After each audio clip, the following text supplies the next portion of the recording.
Hello guys, welcome back to this channel. तो आज मैं एक्सप्लेन करने वाली हूँ the tales of unusual washing machine. इस मूवी की शुरुआत में हमें हाशिमोटो नाम के आदमी को दिखाया जाता है जो कि टोक्यो में रहता है। हाशिमोटो को हाल ही में नौकरी से निकाल दिया गया होता है, इसीलिए वो बहुत सारे फाइनेंशियल क्राइसिस से जूझ रहा होता है। एक दिन हाशिमोटो वॉशिंग मशीन में कपड़े धोने के लिए जाता है। अब वो वॉशिंग मशीन में कपड़े डालकर वहाँ पर बैठ जाता है और यहाँ पर गर्मी होने की वजह से वो विश करता है काश कि उसके पास एक चिल्ड बियर होती।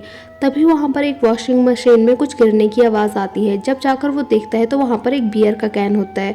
वो सोचता है कि शायद ये कोई गलती से यहाँ पर छोड़ गया है, लेकिन जब वो उस बियर के कैन को हाथ लगाता है तो वो चिल्ड होता है। तभी हाशिमोटो के पास एक क्लीनर आता है जो कि उसके पास आकर कहता है कि ये जो वॉशिंग मशीन है वो सभी लोगों की इच्छाओं को पूरा करती है। लेकिन हाशिमोटो को उसकी बात पर यकीन नहीं होता और वो सोचता है कि ये आदमी पागल है। लेकिन वो क्लीनर उसके पास जाता और उससे कहता है कि मैं कभी झूठ नहीं बोलता, और यहाँ से चले जाता है। इसके बाद जो हाशिमोटो होता है वो बैठकर बियर पी रहा होता है कि तभी वहाँ पर एक लड़की आती है और वो अपने कपड़े धोने के लिए डालकर यहाँ पर बैठ जाती है। हाशिमोटो को लड़कियों से बात करने में शर्म आती थी, इसलिए वो अभी तक सिंगल था। वो जो लड़की होती है वो हाशिमोटो को पसंद करती है क्योंकि हाशिमोटो उसकी शॉप में जाते रहता है। लेकिन हाशिमोटो को इस बात का बिल्कुल भी आइडिया नहीं होता। इसके बाद हमें दिखाया जाता है कि हाशिमोटो बियर पीने के बाद उसके कैन को डस्टबिन में फेंकता है, लेकिन उससे वो कैन डस्टबिन में नहीं जाता और वो डस्टबिन के बाहर ही गिर जाता है। तब हाशिमोटो उठकर उस कैन को डस्टबिन में फेंकने के लिए जाता है, लेकिन वो जो लड़की होती है वो रोना स्टार्ट कर देती है। अब हाशिमोटो उसके पास आता है और उसको चुप कराने की कोशिश करता है। अब वो लड़की उसको बताती है कि उसने 40 कंपनी के लिए इंटरव्यू दिया है, लेकिन अभी तक किसी का भी कॉल नहीं आया है। अब हाशिमोटो उसको अच्छा फील कराने के लिए वो उसको बताता है कि उसको भी अभी रिसेंटली ही जॉब से निकाला गया है, और वो उससे कहता है कि तुमने 40 कंपनीज के लिए इंटरव्यू दिया है, जो कि अपने आप में ही बहुत बड़ी बात है, और अगर तुम अब नेक्स्ट इंटरव्यू के लिए जाओगी तो तुम सबसे ज़्यादा एक्सपीरियंस्ड होगी, तो हो सकता है तुम्हारा सिलेक्शन भी हो जाए। अब वो जो लड़की है वो अच्छा फील करने लग जाती है और अपनी प्रॉब्लम को थोड़ा अलग तरीके से देखती है। अब जो हाशिमोटो होता है वो अपने कपड़े लेकर यहाँ से जाने लग जाता है। अब वो लड़की उसको थैंक यू बोलती है और उसको अपना नाम कोंडो बताती है। अब हमें हाशिमोटो के घर का रात का सीन दिखाया जाता है, जहाँ हाशिमोटो के पास उसकी मॉम का कॉल आता है और वो उसको बताते हैं कि उसके डैड का ऑपरेशन होने वाला है और उन्हें 3 लाख येन की ज़रूरत है। हाशिमोटो के पास जॉब भी नहीं थी और ना ही उसके पास सेविंग्स थी, लेकिन फिर भी वो अपनी मॉम को 3 लाख येन देने का वादा कर देता है और वो उनसे कहता है कि वो जल्दी ही उनसे मिलने के लिए आएगा। अब हाशिमोटो परेशान हो जाता है। अब हमें नेक्स्ट डे का सीन दिखाया जाता है, जहाँ पर जो हाशिमोटो होता है वो उसी लॉन्ड्री शॉप में जाता है। यहाँ पर आने के बाद वो सोचता है कि हो सकता है वो जो क्लीनर था वो झूठ बोल रहा होगा, लेकिन फिर भी वो एक बार टेस्ट करना चाहता है। अब यहाँ पर वो वॉशिंग मशीन के सामने खड़े होकर 3 लाख येन विश करता है और वो सोचता है कि ये कितना स्टूपिड साउंड कर रहा है, और ये सोचकर वो यहाँ से जाने लग जाता है। लेकिन तभी यहाँ पर उसको वॉशिंग मशीन के अंदर कुछ पैसे दिखाई देते हैं, और जब वो इन पैसों को गिनता है तो पूरे 3 लाख येन होते हैं। अब हाशिमोटो वो पैसे लेकर यहाँ से जा ही रहा होता है कि तभी वो देखता है कि वो कैन जो कल उससे नीचे गिर गया था वो अचानक से गायब हो गया है। अब यहाँ पर वापस से वही क्लीनर आता है और वो उसको बताता है कि वो जो भी चीज़ को विश करेगा वो 24 घंटे के बाद डिसअपियर हो जाएगी। अब जो यहाँ पर हाशिमोटो होता है वो इस क्लीनर को बोलकर यहाँ से निकल रहा होता है। तभी उसको कोंडो बाहर मिलती है और कोंडो उसको बताती है कि उसके लिए एक कंपनी का सेकंड टाइम इंटरव्यू के लिए कॉल आया है। अब हाशिमोटो कोंडो को कांग्रेचुलेशन बोलता है कि तभी उसकी मम्मी का कॉल उसके पास आ जाता है और कोंडो को समझ आता है उन लोगों की बातों से कि उसके फादर की तबीयत बहुत ज़्यादा ख़राब है। अब कोंडो हाशिमोटो से कहती है कि तुम टेंशन मत लो, जल्दी ही सब कुछ ठीक हो जाएगा। अब हाशिमोटो कोंडो को बाय बोलता है और वो जो पैसे होते हैं उनको डिपॉजिट करने के लिए जाता है। अब हाशिमोटो वापस से उस लॉन्ड्री शॉप में जाता है और अपनी सारी प्रॉब्लम्स को सॉल्व करने के बारे में सोचता है, और यहाँ पर आने के बाद वो एक अच्छा सा सूट वेस्ट करता है जो कि वो जॉब इंटरव्यूज में पहन सके। अब हाशिमोटो सूट को लेने के बाद यहाँ से चले जाता है और वो पूरे दिन बैठकर बहुत सारे जॉब के लिए इंटरव्यू देता है, लेकिन शाम को उसको पता चलता है कि उसका किसी भी जॉब में सिलेक्शन नहीं हुआ है। ये जानने के बाद वो बहुत ही ज़्यादा सैड हो जाता है और उसकी नज़रों के सामने ही उसका सूट भी गायब हो जाता है।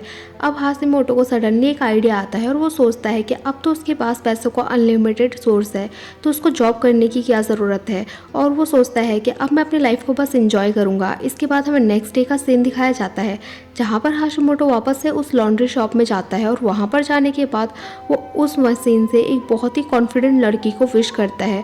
और इसके बाद हमें दिखाया जाता है कि उस मशीन से एक बहुत ही सुंदर लड़की निकलकर बाहर आती है, जिसको देखकर खुद हाशिमोटो बहुत ज़्यादा हैरान हो जाता है। अब हाशिमोटो उस लड़की से अपने साथ अपने घर चलने के लिए बोलता है, लेकिन वो लड़की उसके थप्पड़ मार देती है और उससे कहते हैं कि फर्स्ट डेट पर इतना बोल्ड होना सही नहीं है, और ये बोलकर वो इस शॉप से बाहर चली जाती है।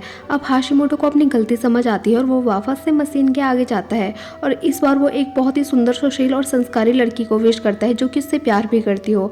अब वापस से एक मशीन से लड़की बाहर आती है जो कि बहुत ही सुंदर और सुशील होती है। अब हाशिमोटो उससे डेट पर चलने के लिए पूछता है और वो लड़की खुशी खुशी हाँ कर देती है। अब ये दोनों डेट पर जाते हैं। हाशिमोटो उसको मशीन से निकले हुए पैसों से उस लड़की को बहुत सारी शॉपिंग कराता है और उसको खाने पर भी लेकर जाता है। इसके बाद शाम होने पर ये लोग हाशिमोटो के घर पर जाते हैं और वहाँ पर जाकर ढेर सारी बातें करते हैं। अब वो जो लड़की होती है वो हाशिमोटो का हाथ देखती है और उसको बताती है कि तुम्हारी एज बहुत ज़्यादा कम है और तुम्हारी जल्दी ही डेथ हो जाएगी। ये बात सुनने के बाद हाशिमोटो थोड़ा परेशान हो जाता है, लेकिन कोई भी रिएक्ट नहीं करता। अब ये दोनों यहाँ पर बैठे बैठे ही सो जाते हैं। अब जब सुबह होते होते हाशिमोटो उस लड़की को हिम्मत कर किस करने की कोशिश करता है, लेकिन देखते ही देखते वो लड़की गायब हो जाती है और हाशिमोटो के दिलाए गए कपड़े ही वहाँ पर बचे रह जाते हैं। अब हाशिमोटो की जैसे ही आदत सी बन जाती है, अब वो रोज लॉन्ड्री शॉप में जाता है और वहाँ पर जाकर अलग अलग गर्लफ्रेंड्स को विश करता है। डेली नई गर्लफ्रेंड के साथ घूमता है। जो लड़कियां होती है वो पर्सनैलिटी में, दिखने में और लुक्स में अलग अलग होती है और वो उनको ले जाकर एक्सपेंसिव होटल में खाना खिलाता है और बहुत अच्छे अच्छे जगहों पर घुमाता है और महंगे महंगे गिफ्ट उनको देता है। अब हाशिमोटो की लाइफ बहुत ही अच्छी चलने लग जाती है, लेकिन एक दिन हमें दिखाया जाता है कि कोंडो हाशिमोटो को एक लड़की के साथ रोड पर घूमते हुए देख लेती है और उसको जेलेसी होने लग जाती है। इसी वजह से वो उनका पीछा करना स्टार्ट कर देती है। अब वो देखती है कि हाशिमोटो एक लड़की को बहुत ही एक्सपेंसिव ज्वेलरी दिला रहा है। वो सोचती है कि हाशिमोटो ने इतनी जल्दी इतना सारा पैसा कहाँ से कमा लिया और वो ये बात सोचकर परेशान हो जाती है। इसके बाद हमें दिखाया जाता है कि हाशिमोटो और कोंडो वापस से लॉन्ड्री शॉप में मिलते हैं और यहाँ पर आने के बाद कोंडो हाशिमोटो से पूछती है कि तुम्हारे पास इतना सारा पैसा कहाँ से आया। तब हाशिमोटो उसको बताता है कि मेरी एक लॉटरी निकली थी। अब कोंडो उससे कहती है कि तुम जिस लड़की के साथ घूम रहे थे वो कौन थी। तब हाशिमोटो उससे कहता है कि वो बस एक कैजुअल रिलेशनशिप है और कुछ नहीं। अब कोंडो उससे कहती है कि वो लड़की बस तुम्हारे पैसे से प्यार करती है, तुमसे नहीं। तब हाशिमोटो उससे कहता है कि ऐसा कुछ भी नहीं है और वो ऐसा बोलकर यहाँ से निकल जाता है। तब कोंडो सोचती है कि वो हाशिमोटो अब वैसा नहीं रहा जिससे वो प्यार करती थी और जैसा वो पहले से था। इसके बाद हमें दिखाया जाता है कि जो हाशिमोटो होता है वो एक छत पर खड़ा होता है एक लड़की के साथ और वो उसको एक रिंग पहना रहा होता है और वो उससे कहता है कि मैं तुमसे बहुत ज़्यादा प्यार करता हूँ, लेकिन देखते ही देखते वो लड़की गायब हो जाती है और हाशिमोटो के पास बस वो रिंग ही रह जाती है। अब नेक्स्ट डे वापस से हाशिमोटो उस मशीन के पास जाता है और वो इस बार कुछ नया ट्राई करने की सोचता है, क्योंकि पहले वो सीधी लड़कियों को मांगता था, लेकिन इस बार वो कुछ अलग करना चाहता है और वो एक हॉट एंड सेक्सी लड़की को विश करता है।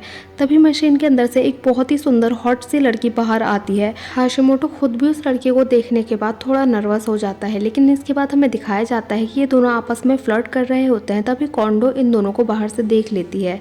अब कोंडो देखती है कि हाशिमोटो उस लड़की को बहुत सारे रिंग्स पहना रहा है, लेकिन तभी हाशिमोटो के पास उसकी मम्मी का कॉल आ जाता है और वो उसको बताती है कि उसके पापा की तबीयत बहुत ज़्यादा ख़राब है और वो उससे कहते हैं कि हमें तुम्हारे पैसों की नहीं बल्कि तुम्हारी यहाँ पर ज़रूरत है। वो जो लड़की होती है वो पीछे से बहुत ज़्यादा शोर कर रही होती है, इसलिए हाशिमोटो बात करने के लिए बाहर चले जाता है और तभी कोंडो अंदर आ जाती है। इसके बाद हमें दिखाया जाता है कि हाशिमोटो जब बाहर बात कर रहा होता है तभी वो क्लीनर उसके पास आता है और वो उसको बताता है कि मशीन से निकलने वाली चीज़ें ही नहीं बल्कि जो भी मशीन से इंसान भी निकलेगा वो भी 24 घंटे के अंदर ही गायब हो जाएगा। हाशिमोटो उससे कहता है कि मुझे ये बात पहले से ही पता है और उसको थैंक यू बोलकर यहाँ से चले जाता है। लेकिन जो कोंडो होती है और वो लड़की होती है आपस में लड़ना स्टार्ट कर देते हैं, क्योंकि जो कोंडो होती है वो उस लड़की से रिंग्स छीन रही होती है। अब वो जो लड़की होती है वो कोंडो से गुस्सा होकर यहाँ से बाहर चले जाती है। अब जब हाशिमोटो अंदर आता है तो वो देखता है कि कोंडो रो रही है और कोंडो रोते हुए विश करती है कि काश के हाशिमोटो वैसा हो जाता जैसे वो उससे पहले दिन मिला था। अब जो मशीन होती है वो कोंडो की विश को पूरा कर देती है और हाशिमोटो टेलीपोर्ट होकर मशीन के अंदर चले जाता है। और अब जब वो मशीन से बाहर आता है तो उसने ऐसे कपड़े पहने होते हैं जैसे उसने कोंडो से मिलने वाले दिन पहने थे। अब हाशिमोटो को रियलाइज होता है कि इस मशीन ने कोंडो की विश को पूरा कर दिया है। अब हाशिमोटो भी बस एक दिन के लिए ही जिंदा रह सकता है। अब वो हैरान रह जाता है और बहुत ही परेशान होता है। और टीवी पर न्यूज दिखाई जाती है कि एक बैंक से हजारों येन गायब हो गए हैं। अब हमें हाशिमोटो को दिखाया जाता है जो कि जमीन पर बैठ जाता है और कोंडो उसको बस हैरान होते हुए देखते रह जाती है, क्योंकि कोंडो को कुछ भी समझ में नहीं आ रहा होता है। और ये मूवी यहीं पर एंड हो जाती है। इस मूवी में जो हमें हाशिमोटो को कैरेक्टर दिखाया गया है वो बहुत ही ज्यादा लालची दिखाया गया है। इसीलिए कहते हैं दोस्तों, लालच करना एक बहुत बुरी बला है। अगर आपको ये मूवी अच्छी लगी हो तो लाइक करें, शेयर करें और कमेंट करें और सब्सक्राइब करें इस चैनल को ऐसी ही मजेदार वीडियोस को देखने के लिए। और हाँ, बेल आइकन को दबाना ना भूलें। Thank you for watching guys.